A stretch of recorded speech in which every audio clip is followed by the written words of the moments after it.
Muy buenos días, Ivonne, muy buenos días, Juan, muy buenos días, Carlos, muy buenos días a los compañeros que están fuera de la cabina, muy buenos días, país que nos escucha. Con relación al tema del COVID, ha generado una gran preocupación a nivel mundial la nueva variante Omicron.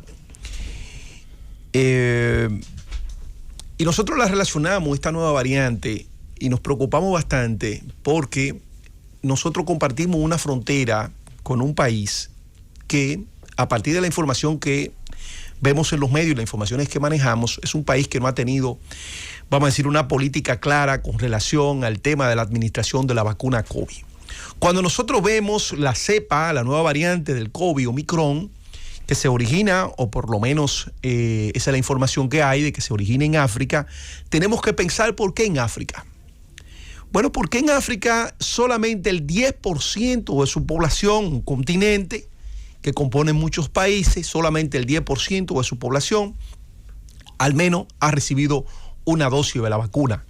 Entonces, desde un primer momento se estableció que para poder combatir el tema de la COVID-19 tenía que haber una política homogénea a nivel planetaria donde cada ciudadano de cada país recibiera vamos a decir, la dosis completa de 2 vacunas hasta aquel momento. Luego llegó la información a través de la OMC y de los laboratorios y demás, y de los estados, de que era importante colocarse una tercera vacuna de refuerzo, básicamente en los países donde se estaba administrando la vacuna china.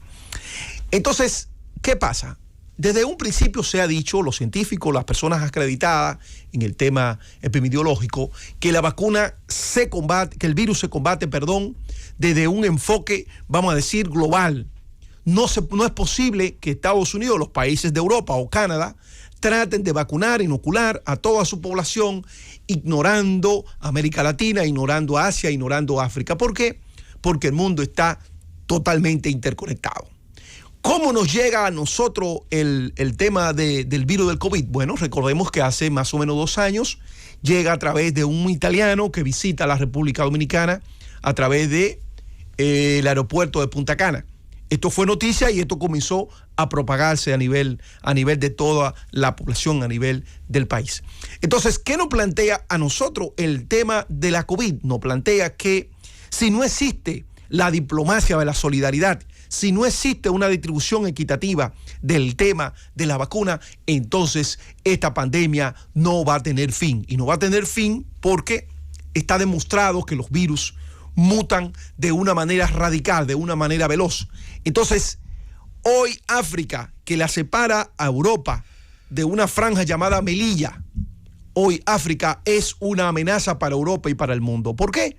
Porque en ese continente solamente el 10% de su población ha recibido al menos una dosis. La misma amenaza. ¿Cuál será la amenaza? La amenaza será los países pobres los países ricos respecto a los países pobres, porque aquí definitivamente el asunto, si bien es cierto que hay que propugnar por la vacunación, que es el único instrumento que tenemos a la mano, lo menos cierto es que está vinculado al tema de la pobreza y de la educación y de la falta de acceso precisamente a esto. Entonces, la amenaza, pienso yo, debe ser precisamente eso, porque se monopolizó todo, por eso los países ricos lo capitalizaron, de manera abusiva y desconsiderada.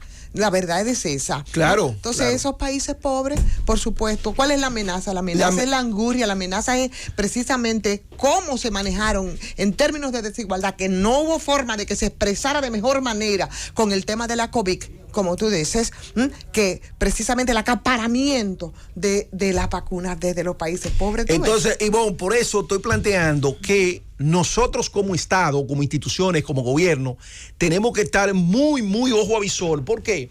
Porque yo estoy relacionando lo que pasa en África con esa variante Omicron que hoy tiene a los organismos de salud y a los estados, vamos a decir, en una alerta máxima. ¿Por qué?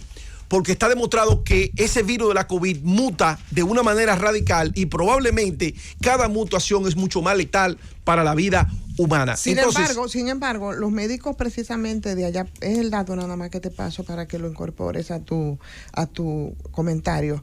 Los médicos dicen que son muy leves los síntomas de la variante. La paciente dice muestran síntomas similares a las de la influencia, los seca, fiebre, bla, bla, bla. O sea, son los médicos de Sudáfrica los que están hablando en esta dirección y lo hace el doctor Umben Pillay, y que ahí fue donde se detectó esta variante. Pero lo que preocupa... Dicen que respecto a la Delta, esa es ¿cómo se llama? La Omicron es. Omicron. Dicen que es más fuerte que la Delta. No, al contrario. Sí, pero aquí hay un elemento, que hay que resaltar, y es aunque más contagiante probablemente. Es este elemento. Todo lo que tú dices, Ivonne, es cierto, pero si los individuos están vacunados.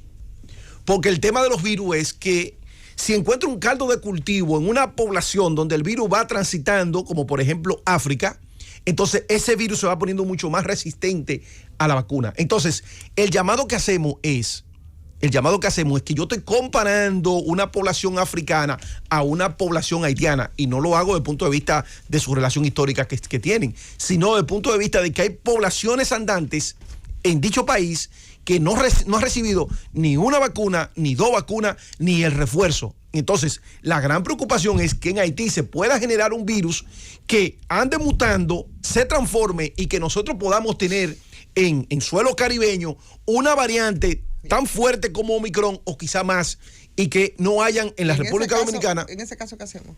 Bueno, en ese caso, ¿qué hacemos? O sea, entonces, porque tú crees que el virus muta por el tema de la pobreza. No, el virus muta porque hay una población que no recibe la vacuna. Al no recibir la vacuna, el virus va mutando y se puede convertir en un virus muy poderoso. Lo que estoy planteando es que en la frontera dominico-haitiana tienen que estar apostados centro de vacunación para que tengan el virus y la mutación. Por lo menos para que vacunen. Y esa es una de las grandes preocupaciones de Europa. Es una de las grandes preocupaciones de Europa. Que Europa, como bien usted ha dicho, Europa y Estados Unidos, los países poderosos, se preocuparon por vacunarse ellos, por acaparar las vacunas. Claro. Sin embargo, a su frontera, a África, que lo separa una franjita llamada Melilla, no invirtió en vacunación, y hoy tienen esa gran amenaza. Vámonos a la pausa.